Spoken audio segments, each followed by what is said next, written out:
ছোট বড় নিয়ে 12টি নদী থাকলেও সুগন্ধা আর বিষখালী ঝালকাঠি জেলার 4টি উপজেলাকে ঘিরে রেখেছে। এ দুটি নদীর পাড়েই বংশ পরম্পরায় ইলিশ শিকার করে জীবিকা নির্বাহ করছেন কয়েক হাজার জেলে।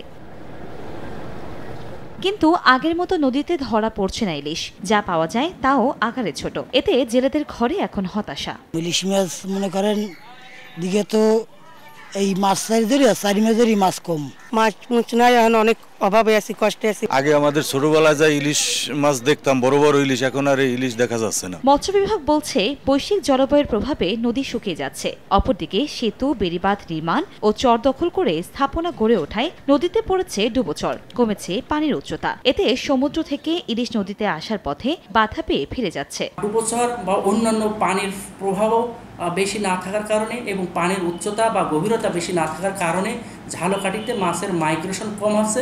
ঝালকাঠিতে ৩৫০০ নিবন্ধিত জেলে রয়েছেন। সময় সংবাদ, ঝালকাঠি।